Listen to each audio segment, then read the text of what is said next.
أحبتي اليوم نشتكي فقراء وضعفاء يشتكون لفقراء وضعفاء، وكل واحد قاعد يفضفض للثاني، صح؟ ولين سجد؟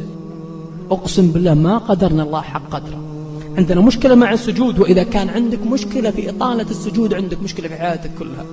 أحبتي ليش إذا شكينا للناس تلقى الواحد يطلع قلبه وهو يتكلم، لا شكل العزيز ساجد يرفع بسرعة، وحتى وهو ساجد بين يدي الله من قلة الأدب مع الله يفكر في الناس وين بيروح بعدها وين بيكلم وين بيشتكي له. والله جل جلاله يقول يا أيها الناس أنتم الفقراء إلى الله.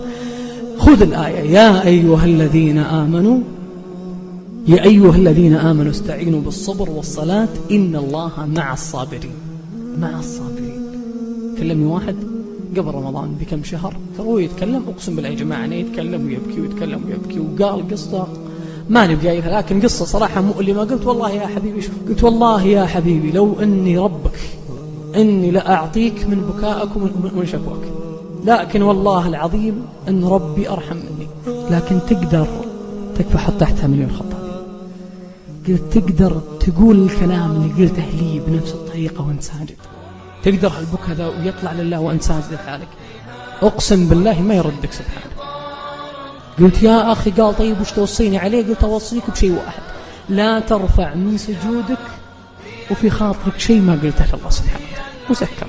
بعدها بأسبوع اللي هو الخميس الجاي دق علي قال أنا ما كلمتك بشكي اليوم ولا شيء، قال بقول لك بس كلمة تكفى ذكر فيها الناس، قل للناس لا ترفعون من سجودكم وفي خاطركم شيء ما قلتم.